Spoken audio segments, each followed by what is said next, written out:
We were talking about like divorce and young kids and starting a business and all of that, and to me that's all really interesting as well, because we speak in hyperboles a lot because that's what's really interesting. So it's like if you get divorced, no matter what, the kids are doomed, especially if they're boys, instead of looking at, well, what are the details of the divorce that actually lead the boys to all of the things that you're trying to avoid, which is incarceration, drug use, homelessness, suicide, depression, etc. And it's not the divorce itself, but it's how the divorce happens and then the relationship between the spouses, or like the ex-spouses per se. Mm-hmm. So it's if you can do it in a way that is amicable, or like at the risk of sounding kind of like crunchy, the conscious uncoupling, which is very real because I've seen people do it, that leads to better outcomes for boys if you can have a healthy dynamic with your ex-partner and the dad is still involved, because a lot of it comes down to dad involvement. So it's not that the couple is no longer together, it's that through that process, and especially because it's an entire industry,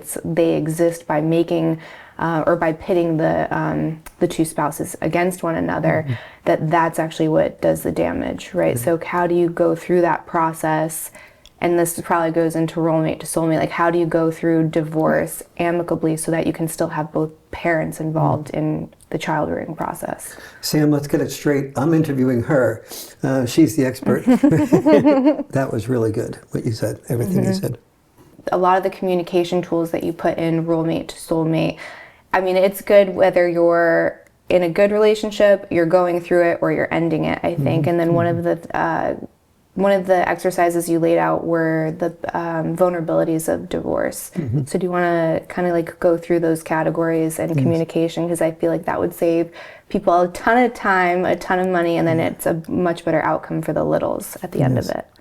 You know, and I was doing this roommate to soulmate couples communication workshop around the country for about 30 years. And when I first started the workshop, I would advise people to, make sure that when people criticize you, that you don't respond defensively, and everybody would agree. But then I would do follow-up phone calls with the group members, and almost everybody told me, well, we really agreed with that at the workshop, but the moment the first criticism appeared, our self-defensiveness, the wisdom of not being defensive in response to criticism just disappeared. And so I realized that's something that this was biologically natural to respond to criticism defensively, because historically speaking, if you heard criticism, it was usually an enemy. And so it was a good response to build up your defenses It was a good response to build up your defenses to kill the enemy, or even to kill the enemy before the enemy killed you. And that, while that was functional for survival, it's totally dysfunctional for love. And so I started asking myself, if this is really so built into the human, system, that's going to be a major change. And that's why people aren't, executing when they get back home, even though they have the intellectual wisdom. And so I started realizing that this was going to be something that I ended up calling a caring and sharing practice, where before you hear your partner's concern or criticism, you meditate into an altered state. And so, and that altered state consists of 6 mindsets. One of those mindsets, for example, is just saying to your partner, the more I hear your whatever you need to say, whether I completely disagree with it or not, whether your voice or tone is sarcastic or exaggerated or angry or not, no matter what you say and no matter what way you say it, I will provide a secure environment for you to say that. And I know that when I do that, you will not feel like you have to spend your life walking on eggshells to tell me something at the right time. You'll feel more loved by me. You'll feel more secure with me. And as a result, you'll feel more love for me. So now you're beginning to do something that's biologically unnatural. Instead of associating criticism with a need to be defensive, you're beginning to associate criticism with an opportunity to be more deeply loved. And so that's just one of 6 mindsets. Another mindset, I'll just give you 2 as an example, is I have every couple sit back to back, and I ask them, if you were, let's say, swimming or in a car, and you knew your partner was going to be in an accident and killed with 100% certainty, but you knew with 100% certainty that in a second you could save your partner's life. However, you'd have a 50% chance of losing your own life in the process. Would you? So the couples are sitting back to back. They each have identical pieces of paper. I promise them that they will never see the answer to the question that they give. And the options are, yes, with 100% with certainty, I would risk my life at a 50% level to save my partner. I'm uncertain, or no. And so about 90% of the men say they would risk their life to save their partner's life. About 80% of the women say the same thing, as long as children are not involved. And so I eliminate the children option. So with 90% of men saying they would be willing to risk their life to die for their partner, and 80% of women saying they would be willing to risk their life to die for their partner, the second mindset after the first one that I just mentioned, the love guarantee, the second mindset is what I call a die for.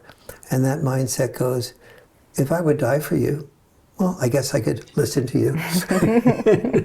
And it sort of puts that into perspective. Now, the importance of this is that when couples are able to hear each other, hear personal criticism without becoming defensive, they build a deeper bond. When they build that deeper bond, they're far less likely to divorce. If they're less likely to divorce, it's far less likely that the father will become alienated from the family or not involved in the family. And so the boy crisis's biggest single solution is learning how to communicate effectively at home, so you build love rather than constant tension. And you also build into your parenting a role model for your children to be able to know how to solve problems and hear each other rather than just argue with each other. So you see a lot of gender dynamics that are changing within relationships, and a lot of the conversation that you see online, it's a pushback to a lot of the feminist movement, which is kind of 50-50 relationships. Both parties are working and then trying to figure out, not very well, like whose task is what when it comes to the household and children, right? And a lot of people don't have that conversation, so they naturally dump a lot of that onto the woman. That doesn't work. You have the counter movement, which is going back to, like, quote, traditional dynamics. That obviously didn't work, otherwise there wouldn't have been a push for a change. So it's trying to get women to, like, not work anymore and just, like, shut up and be happy. I saw this tweet the other day, and the woman was kind of, and you know, a lot of it was like a little bit of like rage baiting, but the reason that divorce has gone up so high is because women are weak and they don't just shut up and, you know, maintain the house. Well, I would ask, like, why do you think divorce has gone up as, like, communication has gotten better between the sexes and as there has been more liberation? Is it simply because, like, we're okay with, like, a lower status quo? Or what would you attribute that to? What I would call the revolution of higher expectations. So in our grandparents' days, when you took your vows, it was till death do us part. If there was domestic violence, if there was shouting, if there was arguing, there was no permission for divorce. The church didn't allow it. Your friends would look down upon you. Your parents would feel disgraced. You would feel disgraced. You would feel like a failure. And so all the social and legal fabrics made it virtually impossible to divorce. So the couples stay together, but their expectations were lower. The guy would go out and get drunk. The woman would talk to her girlfriends or women friends about how terrible the husband was, and they would they'd all agree that their husband was the same way, and just you lived through life that way, and you had lower expectations. Today, relationships are much more conditional. We always hear people talk about the word unconditional love. Our love today is far more conditional than it was previously, not unconditional. If your husband or your wife hits you or is constantly criticizing you or abusing you, either psychologically psychologically or physically, you say, hey, this, I don't have to put up with this, and you have the choice of being able to get divorced. And so in the Role Mate to Soulmate book, I have a whole chart of what we expected from each other in the days where survival dominated versus what we expect from each other now. And the things that we expect from each other now are good things for love, but we haven't fulfilled that. We expect to not have big escalating arguments with our partner that sort of tear the other one down. But no one knows how to do that. And so the whole purpose of Role Mate to Soulmate was to find the ways, the things that were blocking people being truly loving toward each other. And that, one of those things was setting aside that time that I just mentioned that I call the caring and sharing practice. But that's 2 hours a week where you learn how to hear your partner's criticism or concern. You also learn how to appreciate your partner with multiple levels of specificity during that time. But that's just 2 hours. The other 166 hours a week, I teach couples how to do a conflict-free zone so that they know that before they respond to their partner, that they have an experience of knowing that their partner will be able to hear whatever they say, no matter what way they say it, and associate that with a deeper love.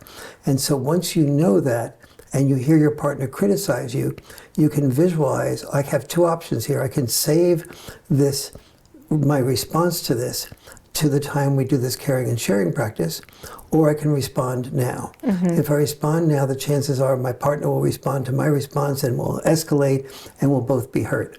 Or we can wait till the caring and sharing time once each week, and then I know I'll be heard rather than hurt. So what do you say to the couples that have that old adage of pick your battles? Do you think that all of the things should kind of be investigated, or are some of the things you just kind of deal with?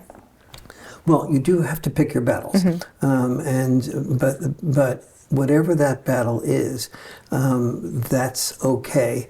During this once a week, I give people an option of just having one concern or one criticism that they share with their partner per week. And people often say to me, well, wait a minute, I have about 20 I'd like to share. Yes, you can share all 20, but over 20 weeks. Just don't, because if you exhaust your partner at any given time with this caring and sharing practice, your partner will become passive aggressive and not get into it at all. And so that's worse.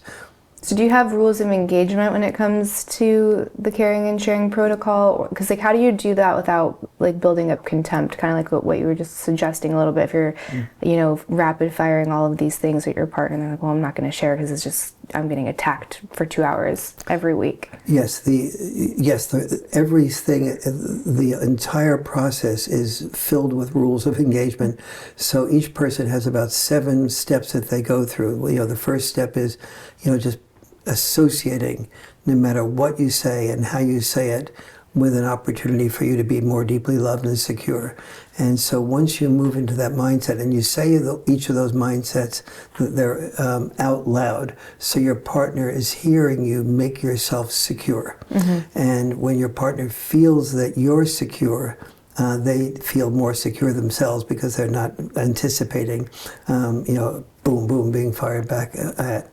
And then, the other set of rules of and then after one partner shares, then I show them a visual of 4 pictures of, it happens to be Mario Cuomo, but it could be anybody, and it's 4 different artists' depictions of Mario Cuomo.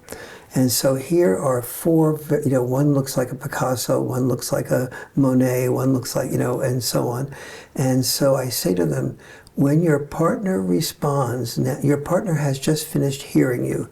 You felt completely heard, but you're going to, in your mind's eye, what you're going to do is expect that because your partner has heard you, that they must agree with you. But in fact, your partner's version of what you said will be as different, very possibly, as these different depictions of Mario Cuomo at the same exact time. And so they look at those pictures, and I ask them to stay with those pictures, and then when their partner gives their version of their experience, their job is to hear their partner completely and fully, etc. And then the couples will say to me, well, wait a minute, we have two different versions of that.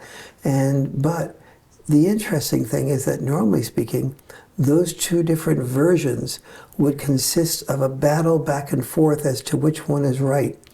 But when both people feel that their version is heard, they have a less of a need to feel that they had to make the other person wrong and themselves right. And that's and so being able to live with two different versions of the world is really like, it's almost a revolutionary idea for people. And yet they once they feel that they're heard by their partner, and maybe they say, this version hurts me in this way, they know that the following week they can bring that up and they will be heard by their partner. That leaves people much more centered, especially when they do the conflict-free zone during the week.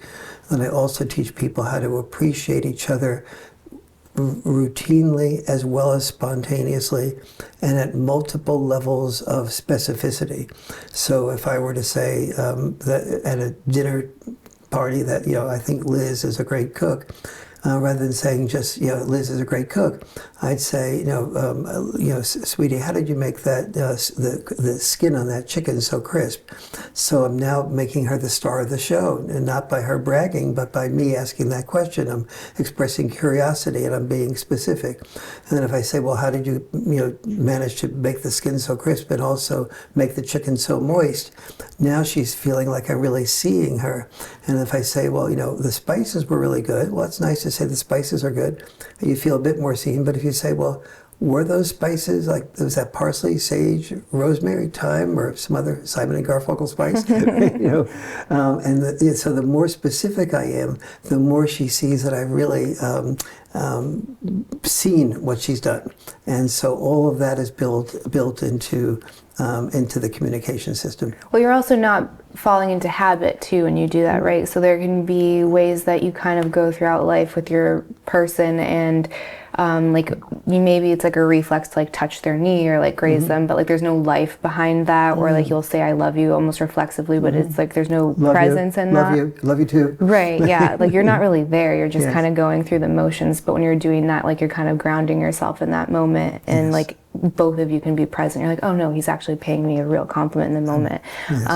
He does that all the time. He doesn't even try. It's crazy. I'm like, this is so specific. And at first I'm like not used to it. I'm like, wow. Yeah. But that puts him in the upper 1/1000th percent, because,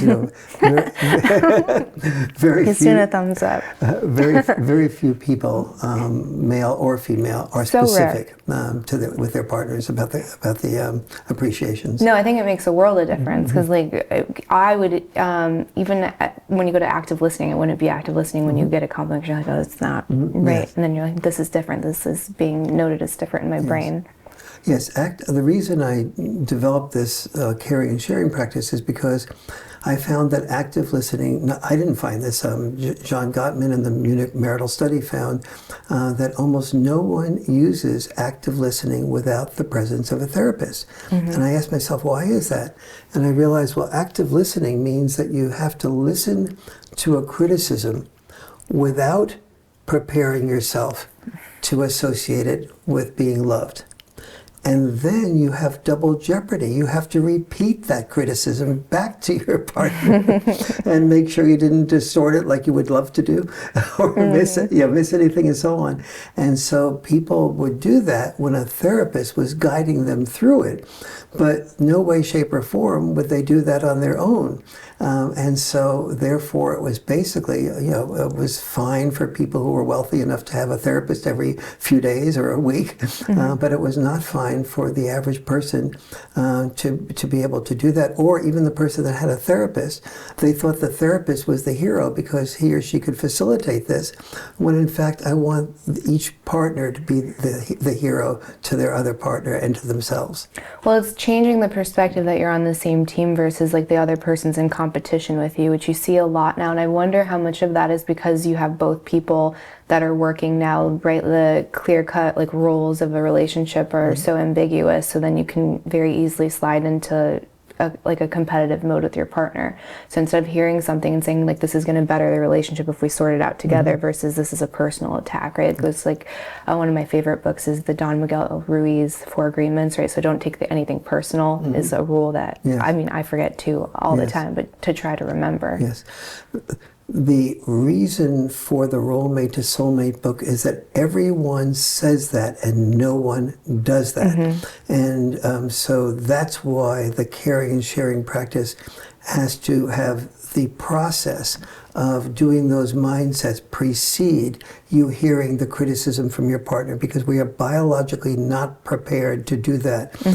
Because, you know, and to expect somebody to change their entire evolution just naturally is an expectation that makes people feel like, well, I read the book and then I failed at the process. And so I want people to so people have to actually practice that before they are actually able to do that. Do you find that it's more difficult for the men in these like retreats that you're holding, or like with the sharing? Because there's this line, I think it's in that book, where you say women cry, men die. So like women, we share our emotions, we have our girl circle, we gossip, it's a lot more socially acceptable, and maybe even like some biological driver to do all that. And then men kind of just like repress everything, and then that shows up in like alcohol and then suicide and all of those things. So do you find that there's a big hesitation with men sharing during these caring and sharings? Men are dragged to the workshop usually by their wives or their girlfriends, women friends, and usually in gay relationships, one person is much more interested in being involved in the talking this through and learning and growing process. That's for sure. I have had some problems with older men, especially, who have been in relationships where they've shared their feelings with their partner, and the response was the partner withdrew emotionally and withdrew sexually, and never forgot it, and they made little internal promises to themselves just to keep their mouth shut. But the result of keeping your mouth shut is exactly what you just implied. They go off drinking. Or they do something for the church and the community where they can be appreciated. They find either their method of appreciation, or drinking away their life, or just doing something self-destructive. Women, as you said, are much more likely to talk to their women friends and get their feelings out and processed. But they hold oftentimes in anger toward the fact that they really can't say what they want to say. Now, women will be more likely to expect themselves to want to be able to say these things, and men will just repress the whole idea of it's hopeless, so they give it up. And so I oftentimes at the beginning of the workshop have problems getting the men to trust that they actually will be heard, and that there's a very specific process I ask the men and the women to go through, and again, gay couples to go through. It's the same difference. Both men and straight men and women and gay men and women, there's zero difference in terms of nobody feels heard in their relationship. And so once they do that practice, and for the first time they feel heard, oftentimes they say, well, I don't want to bring this issue up. I brought it up 100 times before. And I say, you brought it up 100 times because you never felt heard those 100 times. And so this time you will feel heard first by doing this practice. But if you expect yourself just to do it without preparing yourself in this specific way, you're just being delusional, and you're setting yourself up for disappointment. So is there a way for men to express that vulnerability to where, like, is there too vulnerable? Like, so you mentioned those women that'll it'll backfire, right? Because they'll see it as weakness or like an aversion of sorts. So is there like a protocol for men to do this, or is like if they're too vulnerable, or does that just mean that couple's incompatible? No. Once somebody realizes that when a man feels heard, it is more powerfully important to him than being sexual. Now, it happens to be a great aphrodisiac, as many of the couples have joked with me. Once each one feels heard, they feel much more open sexually. But it's sort of like men so often feel it's dangerous to speak up about what they're really feeling. And part of that is them. That is, they've learned all their life that if they share a vulnerability with a woman, that it's going to make that woman lose respect for him. And every man intuitively knows that if a woman doesn't respect me, she can't love me. Because women don't respect men that they don't, love men that they don't respect. And so he just learns to shut up. But when he is heard, it's like, my God, I've never had that experience before with somebody I really love. And I don't feel a loss of respect on the part of her. I feel like she really is now hearing me and seeing what my story is. That is huge for a man. And a woman who does that will find that she has a man, that she is in the man's heart in the deepest way, and men will die for women easily who have really heard them. So that's an interesting one. You talk about heroic intelligence and then health intelligence, and then there's like an age where that kind of jumps up, where like the boys start taking like really crazy risks and like jumping off of things and the extreme sports. Like how do you, if you're raising a young boy, mitigate healthy risk taking versus having a little that's kind of following the pack and trying to like do the performative masculinity? Yes, exactly.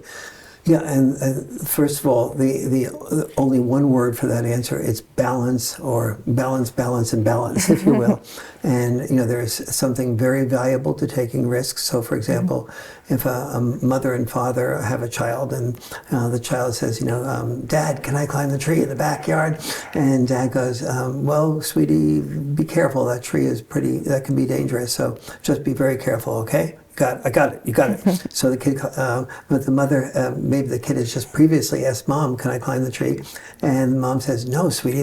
Maybe in a few years, but right now that tree is too fragile for you at the top, and there's new branches, and you could easily fall and hurt yourself." And so the right answer is for the dad and mom to do what I call checks and balance parenting, where the child says where the dad and mom negotiate and say, okay, the father knows enough about the data to be able to say to the mom, when a child climbs the tree, that child will be able to negotiate better the balance between what risks are worth taking and what risks are not worth taking. That actually improves the child's IQ. The neurons of the brain are able to make those associations of when risk, when not risk better. However, Mom's right that if that's a very nice thing to do, but if you die in the process, not such a nice thing to do. Okay. So what is needed to make sure that child doesn't die in the process? And so mom and dad, in the checks and balance parenting scenario, they negotiate and say, okay, I'll feel okay about Jim or Jane climbing the tree, but only up to a certain point. Are you okay with that? Okay. And you need to be out there under the tree so that if Jim or Jane fall, that you can cushion that fall and it's not a concussion or a life or death type of thing. And give me the cell phone while you're out there. And so and so then that child gets the balance between risks that are not life endangering and the value of knowing what risk can be a problem and not. The same type of thing, you go out camping and there's a lake out there, and the father will be much more likely to let the child walk toward the lake by itself and maybe get lost. From the father's perspective, it's a good thing to figure out how not to get lost, and if you do get lost, how to recover from that and find your way back. And the mother will be going, goodness, you didn't even pay attention to the child. You let the child get lost. How could you even do that? I can't even trust you. But the truth is that obviously getting lost overnight or something to that effect is a major problem. But getting lost for a while and trying to figure out, and then learning the next time that here's what I need to do to not get lost, those are really very helpful skill sets, not just for that specific skill, but the whole mentality of knowing what to watch out for to not put yourself in danger. Yeah, the rough and tumble play part of that book, The Boy Crisis, as well, is amazing, because I didn't realize how many mothers are against it, like that they see it as like aggressive, or that it's going to lead to violence, or they get mad at the dad. Because to me, like, that's just an obvious yes. My brain's maybe a little bit different. If you have one of these moms that's like very against rough and tumble play, how would you tell a father to kind of get her more comfortable with it? Yes. First, every mom wants her child to be empathetic, and every mom wants her child to be successful. And so one of the things that dads need to do is they need to read like enough of The Boy Crisis to know, in the Boy Crisis book, there's a whole section on what dads and moms tend to do differently in parenting style, and sometimes those are reversed. And one of those things is roughhousing. And so I'll give you an example. So for example, dad might say, okay, let's say the parents have 3 kids, and 2 are boys and 1 is a girl, let's say. And so the dad will do something like, throw the 3 kids on the couch and say, okay, here's the game. The 3 of you jump on my back and you see if you can pin me down before I can pin the 3 of you down together, okay? And the guy says, yeah, dad. And mom is looking on and going, oh my God, I feel like I have just one more child to monitor here. But on the other hand, the mom sees the kids are being happy and they're excited, and she doesn't want to ruin that moment. But then she thinks that, there's a good chance that they're going to get hurt. And so, so the mom is torn between, I feel guilty if I don't interfere, and I feel guilty if I do interfere. So caught between a rock and a hard place. And so but she decides, let's say, to not interfere, and figures, all right, dad will, figure out a way of not getting them hurt. But the fear that mom has that the kids are going to get hurt, maybe only 99% likely right. She's, sooner or later something happens, either in that roughhousing or in a future one where the kids get hurt. And mom thinks, oh my goodness, now I really feel badly that I didn't interfere. Like my intuition told me that I should get involved. And so, but on the other hand, she says, well, at least now he sees it for himself, so he'll stop the roughhousing. But he doesn't stop the roughhousing. He says, Jimmy, you can't put your elbow in your sister's eye like that. And if you do that again, I'll stop the roughhousing. And everybody promises not to do that again. And then they go back to the roughhousing and they forget that promise, and somebody else gets hurt. And now mom is like, oh my God, I can't believe that this had to happen again. Well, maybe now he'll learn, but what does dad do? He says, I'll tell you, this is the end of roughhousing. You disobeyed and you got too rough. So we're going to have to wait maybe another week or a few days. If you do your homework and everything else, maybe we'll return to the roughhousing. And mom likes the fact that he stopped, but hates the fact that he said that it might happen again. But it's the next time around that some magical things happen. The kids, rather than pushing each other around, they now know that dad didn't just set the boundary of don't hurt each other. He enforced that boundary. Huge difference between a boundary set and a boundary enforced. Once that boundary is enforced, the kids are saying, okay, if I push my sister or brother around and somebody gets hurt, that's the end of our treat. It's like a little dog. If the dog does what you say, they get the treat. The treat is roughhousing. If they don't do what you say, you don't get the treat. And so the kids are now being more empathetic. They're seeing their brothers and sisters' needs like they didn't see it before. And so that's the beginning of what studies show, is that when kids roughhouse with that type of boundary enforcement, they learn to be more empathetic, more considerate of other people's feelings. But second is the huge win.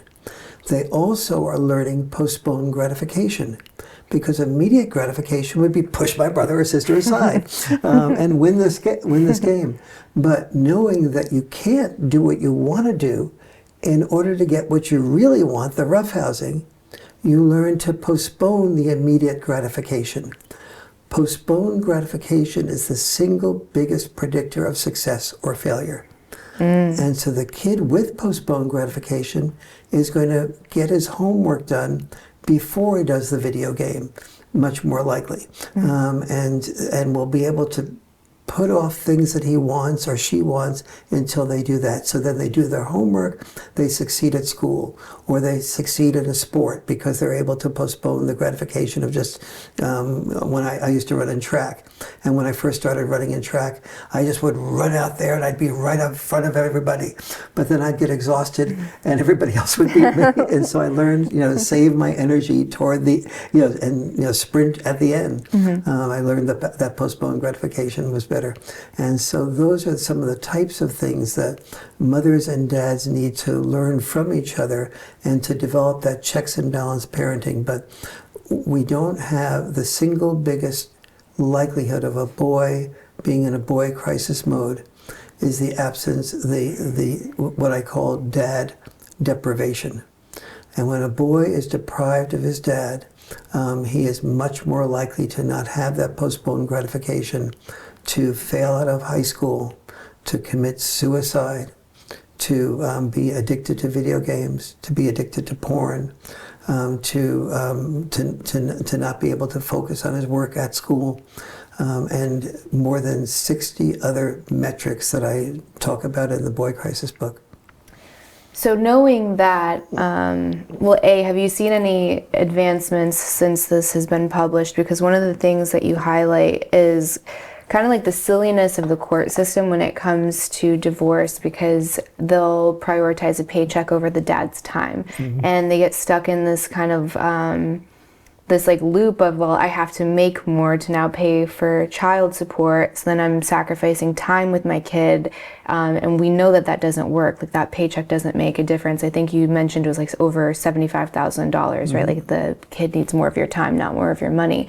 So we're rewarding absentee fathers because they have to, right? Like, we have a couple of restaurants, and I can't tell you, it's probably like 80% of the line cooks are working their butts off, crazy hours, and their checks are just getting stipend for child support. So they're there instead of with their kid. And you see the damage that it's doing. So it's like, why isn't the legal system prioritizing time with dad or time with, like, the parents instead of money? Yes.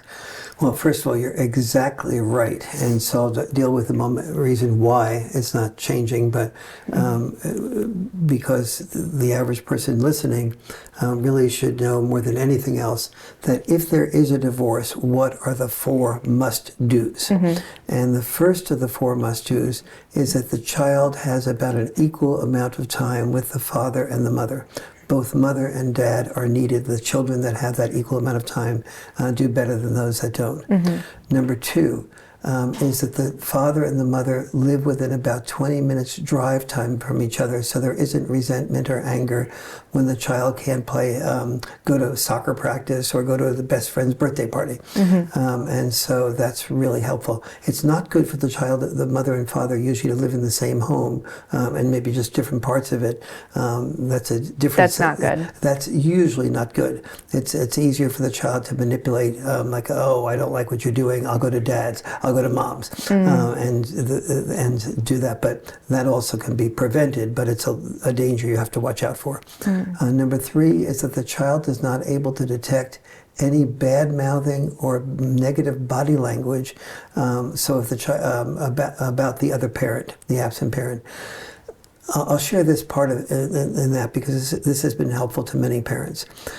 When, let's say, the mom and dad are separated, and the mom says that, sweetie, I'm so sorry, but your dad is very self-centered. He's like, kind of narcissistic, and he's not responsible, and he lies a lot.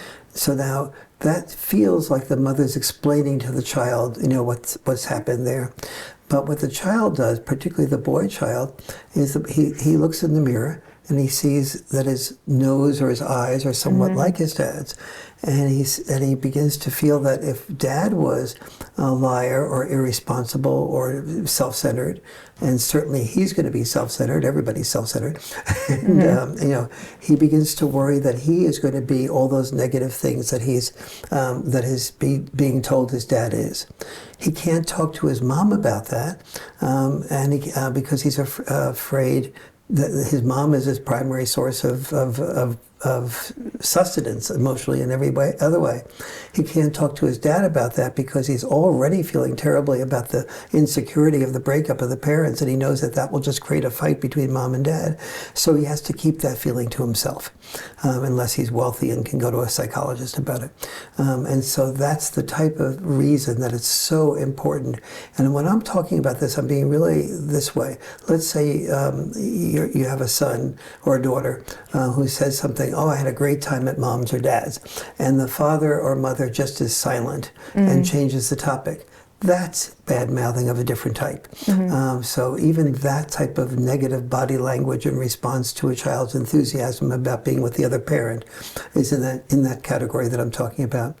And the fourth is that that the mother and father be involved in consistent couples counseling, not emergency-based counseling. Emergency-based counseling, you have to make a fast decision.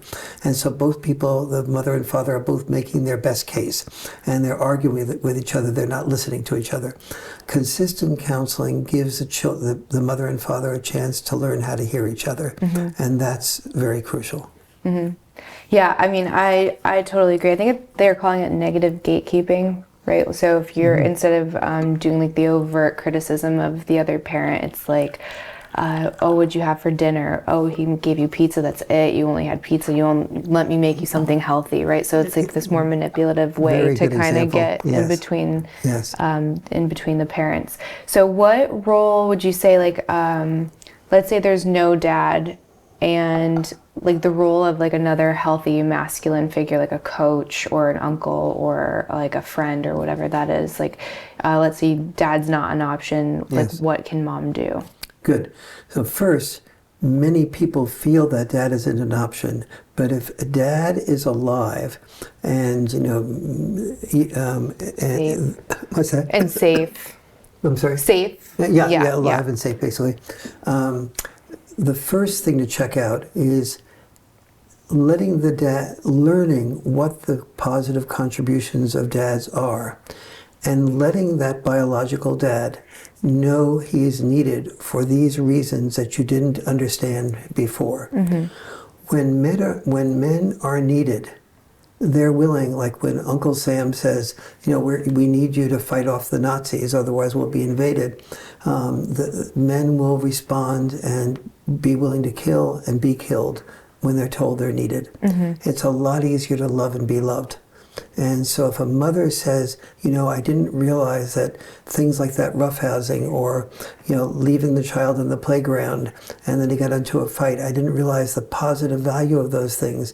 I need that type of postponed gratification in the child's life to be introduced, the boundary enforcement that creates the postponed gratification. So if a dad is told by the mom that he is needed, the biological dad will almost always respond.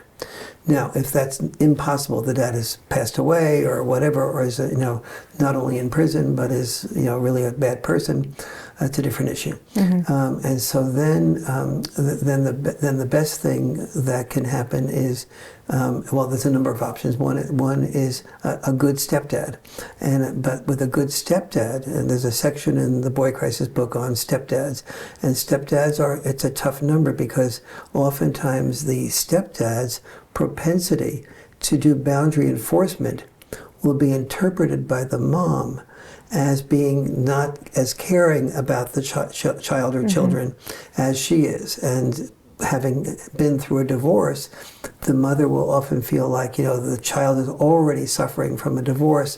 I'm going to take care of this for the child, or I'm going to do this for the child. And so it's really important for a mom and a stepdad to do the reading to understand what can be that stepdad's contribution, because the moment the stepdad feels that he only alienates himself from the mom by saying what the child needs, that's different from what she feels, he's going to back off. And he's going to be an advisor, but he'll never have equal power or close to equal power. And it's so really helping to create him as an equal will be very, very, very helpful. if that fails or doesn't happen, it's important for the school system to be aware of when a child goes through a divorce, not just a boy child, but a girl child as well. And knowing that particularly if the father isn't involved, that the coaches should be contacted. First, that it's important for both boys and girls to be involved in what I call the liberal arts of sports. The liberal arts being pick-up team sports, organized sports, and sports like tennis or gymnastics where it's largely focused on you, but you contribute to a team. And when the children have those sports, whatever sport they're in, talk to the coach about the fact that he's lost his dad, and it would be very helpful for you to sort of take him aside here and there, tell him what's special about him, and also tell him what can be improved. If a child has somebody that's looking out for him specifically, that is very helpful. Another is faith. Children that are divorced, children that are the product of divorce. Oftentimes, if the father, it could be God. The belief in God the Father can be very helpful, but also even as important as the belief in God the Father is talking to the minister or the priest or the rabbi or the imam about giving a boys group about your son's age, having them share feelings rather than repress feelings about what's going on, and being able to support each other and hear that what they are feeling inside, their loss of their dad or whatever, doesn't have to be repressed, it can be expressed, and that the group is very confidential. And so the combination of the minister, the priest, the rabbi, or imam, focusing on your son for a bit, taking him aside, telling him how special he is, but also what the problems are, and a boys group about that son's age, plus the belief in God the Father, those can be very helpful, not replacements, but very helpful compensations for a boy. So circling back to the child support, like, have you seen any changes in the system with that, with like instead of requiring a certain amount of money, that they're requiring a certain amount of time with the kids?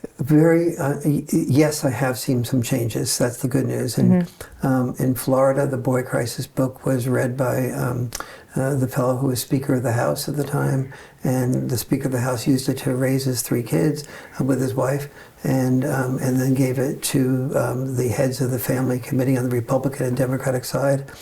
And then they passed 3 bills that Governor DeSantis signed related to getting more father involvement.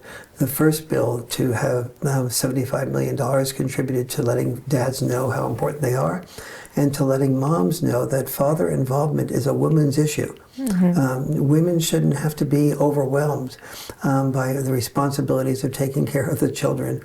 They need to know that dad is needed, and you deserve to have dad involved, and your children deserve to have dad involved. And dad involvement is a win-win-win situation. It's a win for the mom, it's a win for the dad, and it's a win for the children. And so so they contributed $75 million to that. But in this day of division in politics, it's amazing to know that every single Republican and every single Democrat in the House of Representatives in Florida voted for that bill. Oh, wow. That's awesome. And they voted for 2 others too, one of which was equal shared parenting time. And so that's beginning to make progress in a number of states. But you asked before about why it isn't making more progress. And it isn't making more progress, I'm afraid, for 2 reasons. The American Bar Association has a major investment in lawyers losing money if they don't have the court battles, and number 2, the activists in the feminist movement have been very opposed to having fathers equally involved. And I don't get that, because it's like, do you not have any men or boys in your life that you care about? So to be so blinded by your ideology and you think that it's a direct threat to like your sovereignty as a woman, it doesn't make any sense to me, because the boundary setting and enforcing more specifically is just like one of many stark differences between mothering and fathering, right? And anyone who's being honest is going to say that this is the case. Like most dads are really good at that, the enforcement part. Most moms, not so much, including myself. It's like they'll just look at me and I'm like, okay, one more time. Yes, yes. Right? I need someone else to do that for me because it's just not in my wheelhouse. And there are so many other examples of the differences between like mothering and fathering, even if you're not married anymore. Like you need that balance. Otherwise, you're going to have a kid, especially a boy. It's like women or mothers raise good boys, but men raise good men. Yes. Right? Yes. So you need both. Yes, absolutely.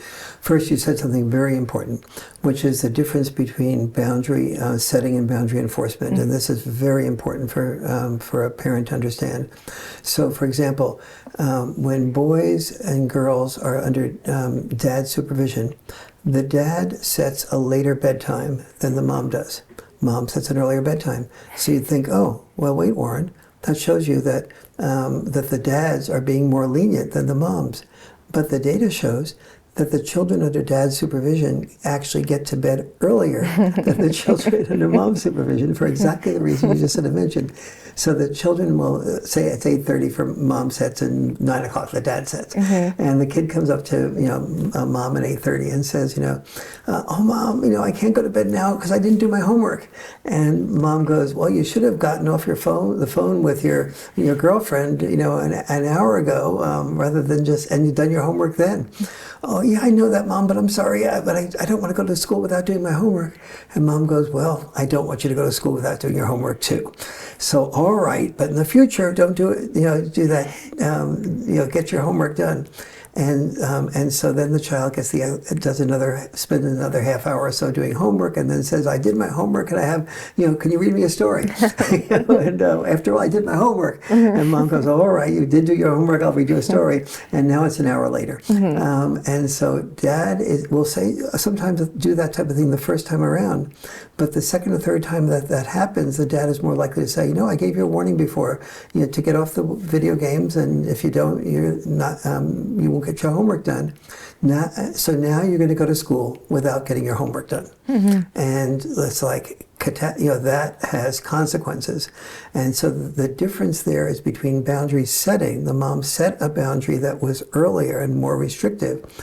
Dad set a more lenient boundary, but dads enforce the boundary they set as opposed to giving in to the manipulations of the child. And when the child can manipulate the mom or the parent, because some dads are worse at this than moms are, when the dad can manipulate the parent, a disaster happens.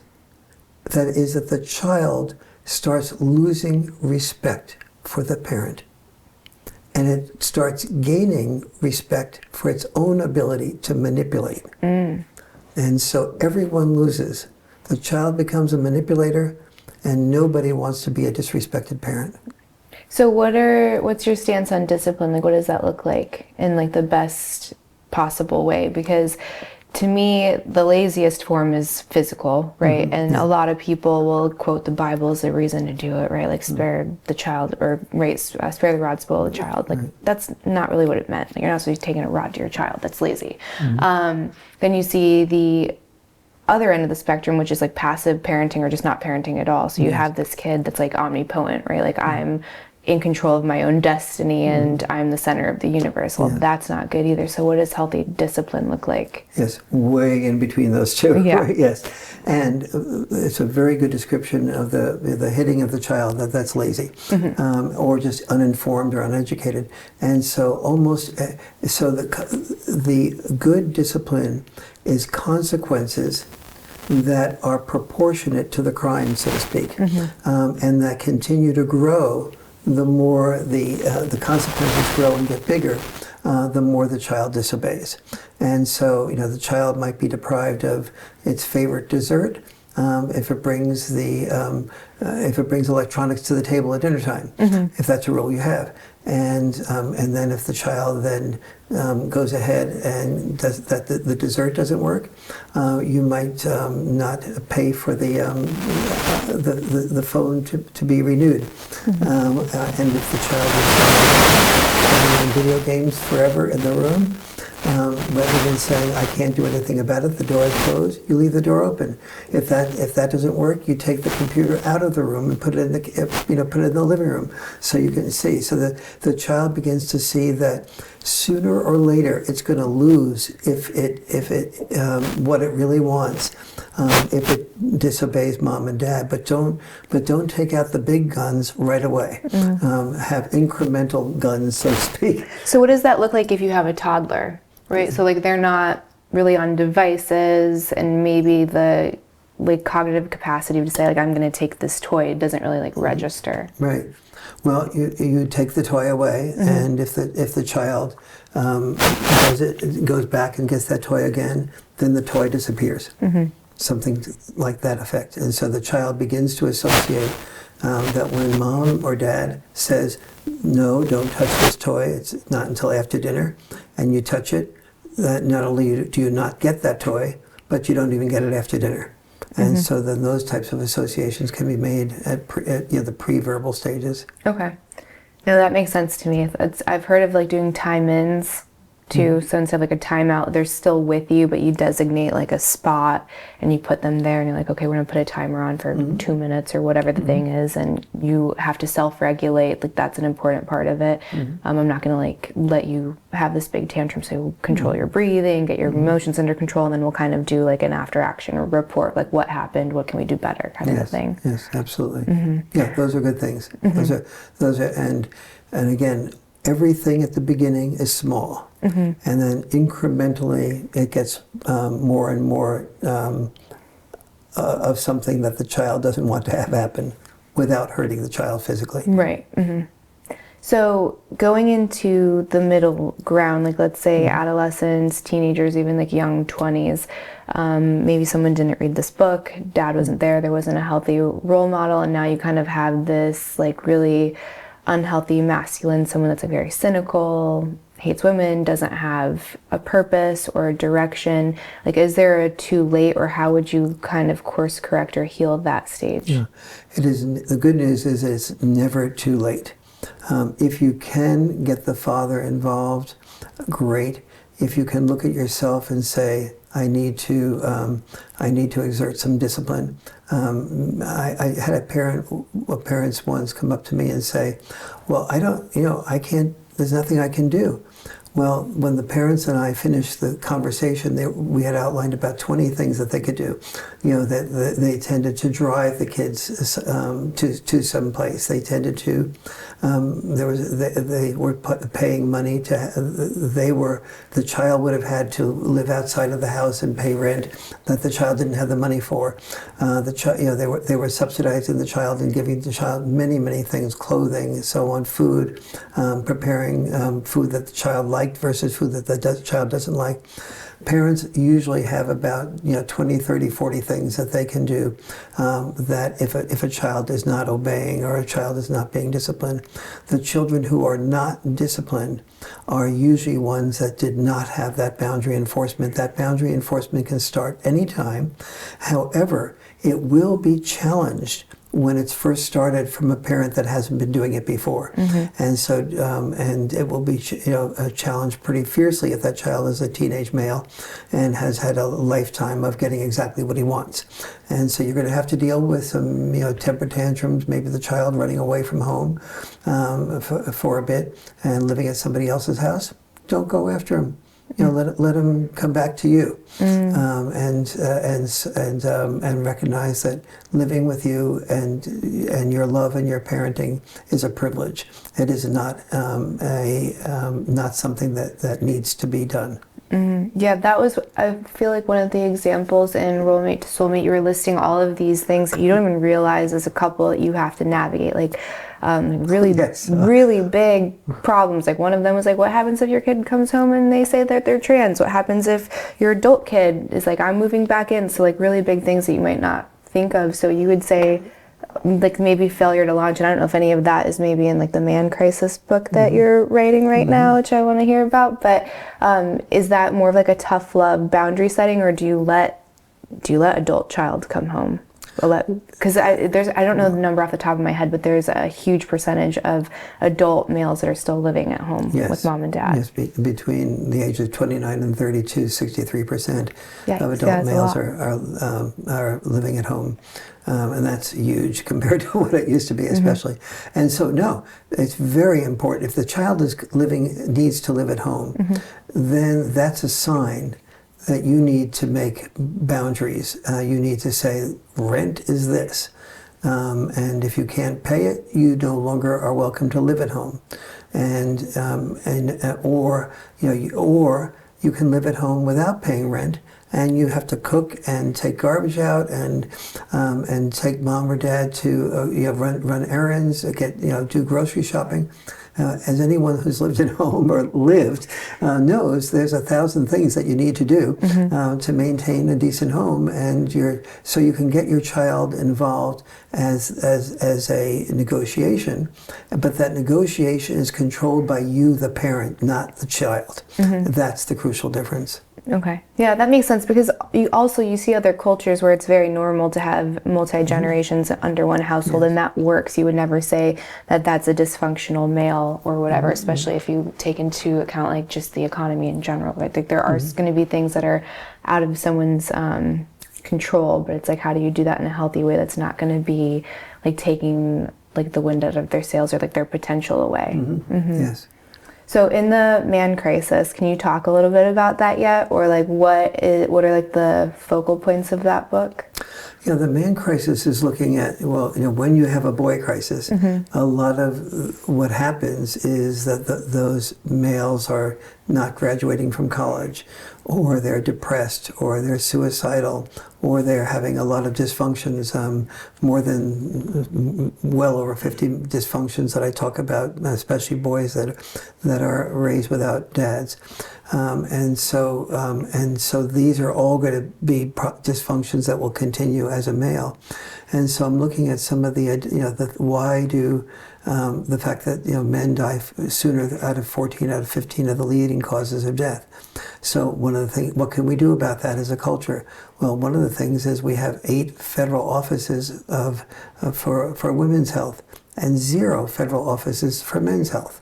Well, if men are dying sooner of 14 out of 15 of the leading causes of death, might we have an office, federal office of, and can you imagine this being reversed? Can you imagine there women dying, earlier out of 14 out of the 15 leading causes of death, and then we have 8 offices of men's health and 0 offices of women's health? I mean, the feminists would rightly be all over that because it's just dysfunctional for everybody, and it is a signal also. So as a result of that, men don't know what they don't know. They don't know that they need to why go to a doctor. What are the signs that are leading to depression? School systems can begin to do. I've developed for the Boy Crisis book a 63 question questionnaire that gives you hints as to whether a boy is likely to suffer from depression or so on. And so we need to look at those with men as well. What are the symptoms that men will display when they have mental health problems, not just physical health problems? What are the alternatives for economics? Boys in elementary schools and high schools, we've pretty much done away with vocational education, whereas vocational education is a huge need. And plumbers and electricians and welders can make very decent amounts of money. But they have to be trained in those areas. And so in order to avoid the man crisis, you've got to have in high school and colleges options for men to have purpose, to be able to earn money. Very few women are interested in marrying a man who they will economically have to take care of to a greater degree than the man will take care of her. And so therefore, this is, and if a man feels like he doesn't have a good career that earns a decent amount of money, he knows intuitively that women will not be interested in him. Therefore, he feels lonely, isolated, angry, and depressed because he doesn't have the love and companionship that he wants. And so these are some of the many, many things I'll be talking about in the man crisis. Basically, you can't have a boy crisis without having a man crisis. No, absolutely. And the word need comes up a lot too, because you have this whole generation of women that like don't technically need a man, and they let that be known. And then he's like, well, what am I doing here? Especially if you have the graduation rates like so much lower than women, earning an income is dropping. So it's like, well, what can he do? And it's got to feel a little bit hopeless. Yes, so it's exactly. like, find the thing that you can work on that she does need, and like show up in that way. Yes, and what women do need, what every woman needs that's heterosexual, is a man who is able to hear her, a man who has emotional intelligence. And many women need to understand that there's a possibility of, if she's career oriented, many women say to me, you know, it's so unfair the way the world is.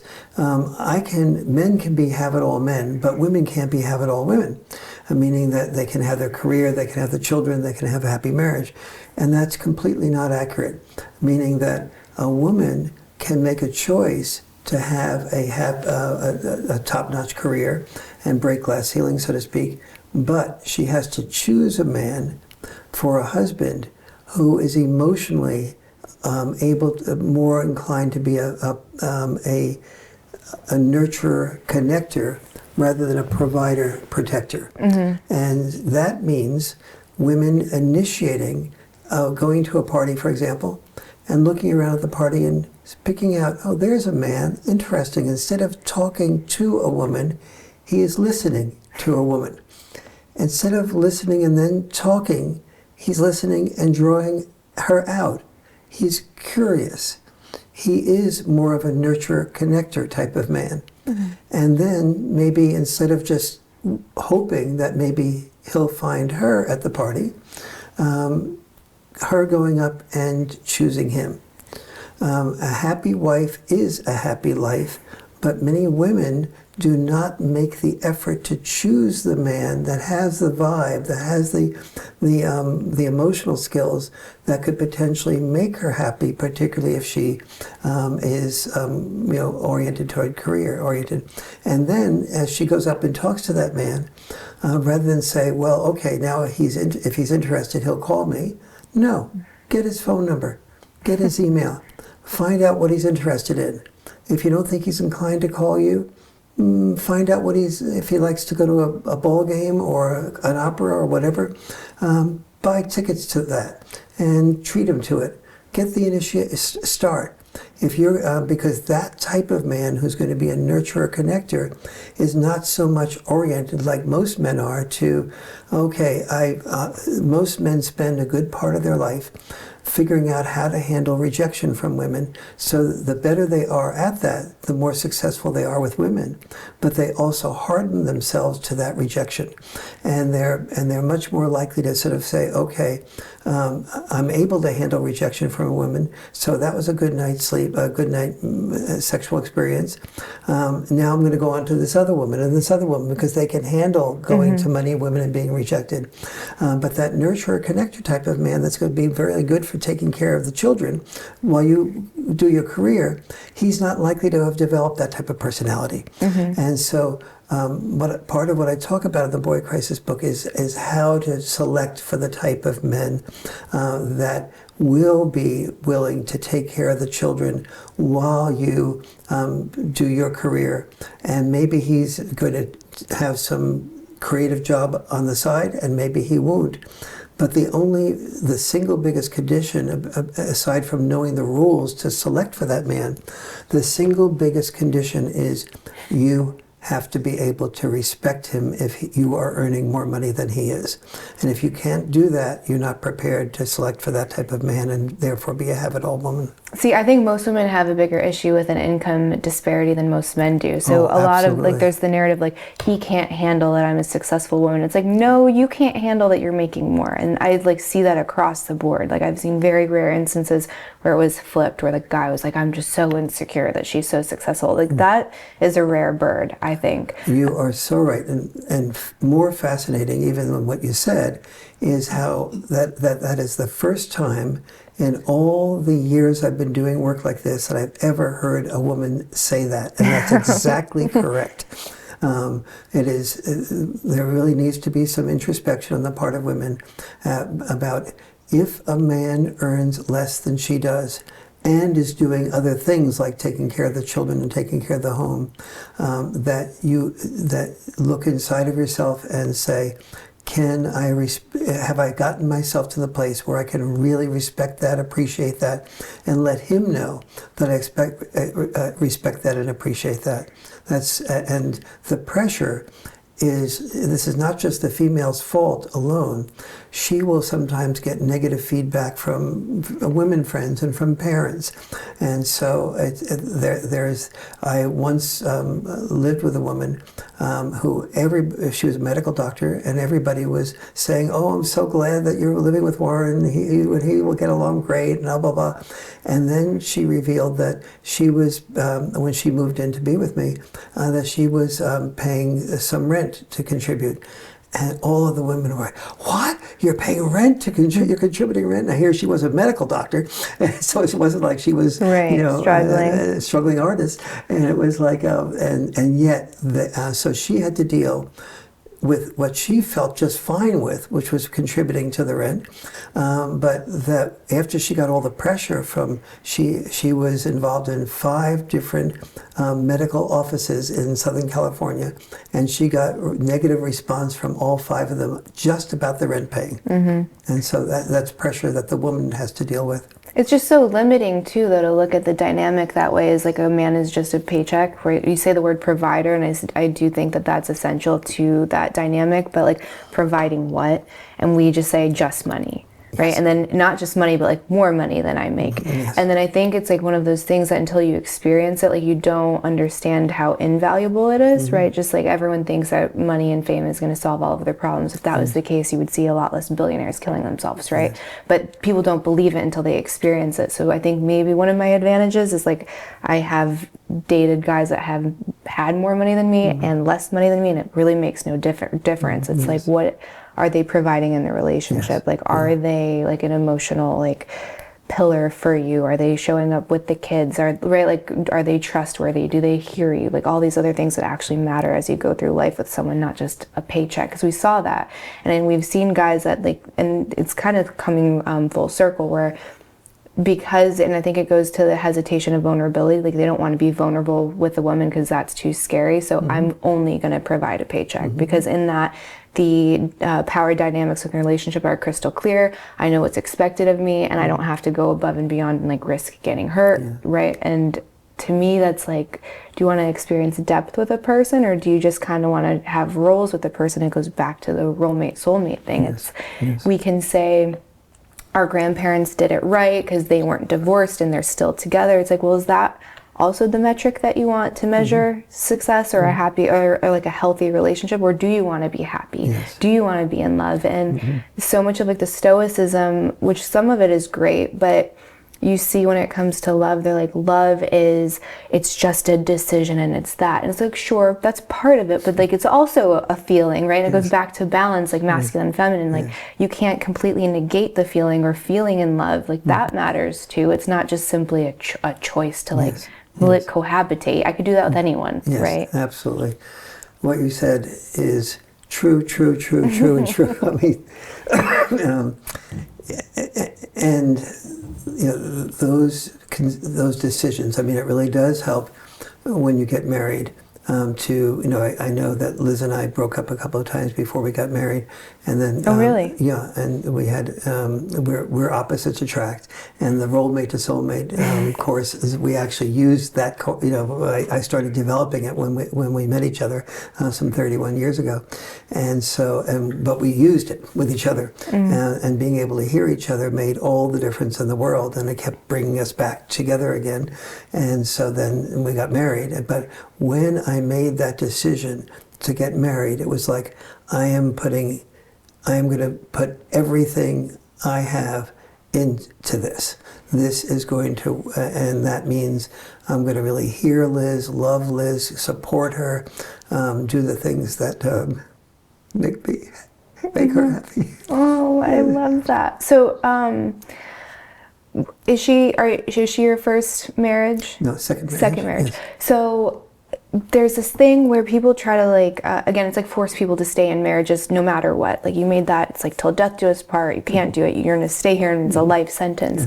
Why is it that they say like second marriages fail so much more often than first marriages? Because like I've seen both of you and you're obviously so in love, and it's been what you said, like 30 years. Like that's incredible, and she's a lovely woman. It's like, how do you make the second one work, and then why are the numbers so much higher for the second marriage for divorce? Usually people who get divorced have patterns of not being able to hear each other and being defensive.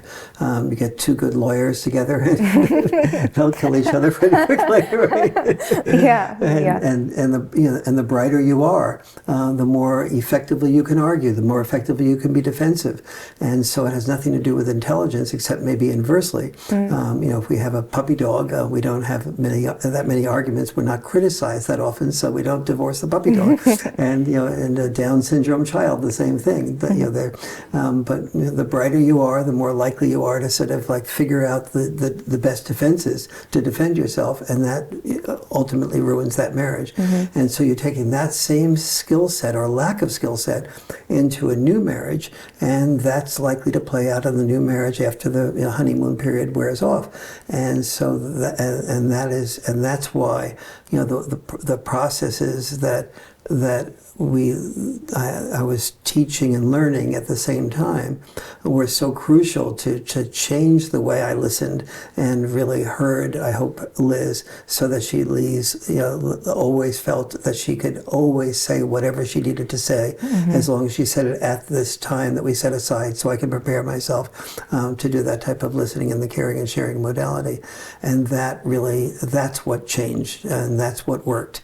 But if you don't do that type of change, you're going to just repeat the same patterns that you did in the first marriage. But because in the first marriage you divorced, you now have a psychological headset that, okay, I know how to divorce, and this is not like sacred anymore.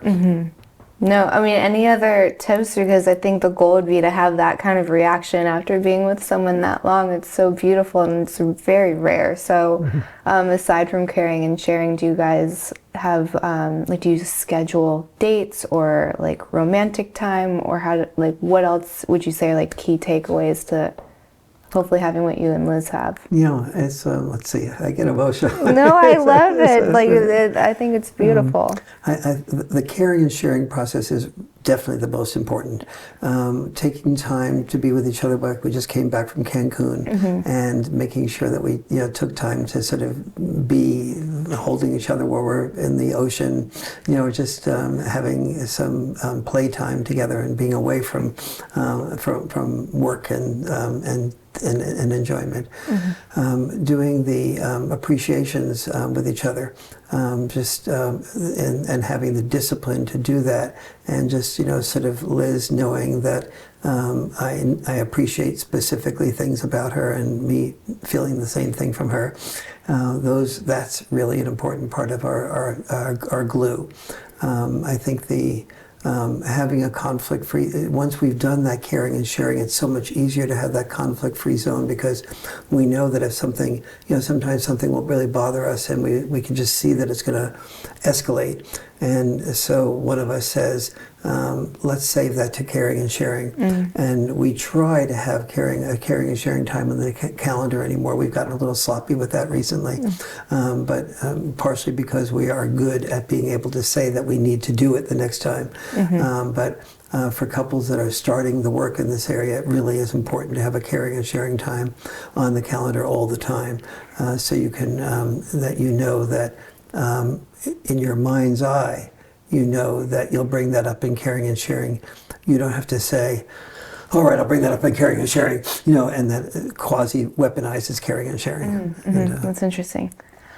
This was amazing. Do you want to tell the listeners how they can follow you, support you, maybe give us a little tentative date of your new book, when that'll be released, all that good stuff? Sure. Upcoming retreats, anything? Yes. Yeah. The WarrenFarrell.com has on it the times of all my my workshops that I'm now doing 3 times a year at Esalen, the Role Mate to Soulmate workshops. If you can't get out to that personally, the Role Mate to Soulmate book is really important to read, but it's not sufficient. So in the book, I put a QR code to an online video course that takes you through a 12-hour practice that you and your partner do. Reading the book will be very enlightening on one level, but it will be a little bit like what I mentioned before. You'll learn that it's wise to be able to hear your partner, but you won't follow through with it because it's biologically unnatural. You really have to practice that. The online video course you can easily get through the book will give you the practice of that with your partner. And the Boy Crisis book, if you're getting into that book, spend the most time on part 4, which is about 12 chapters related to why dads are so important, what the difference is between mom style and dad style parenting, all that we covered before. Those are so crucial to know in order to be able to value your partner in the way that your partner needs to be valued.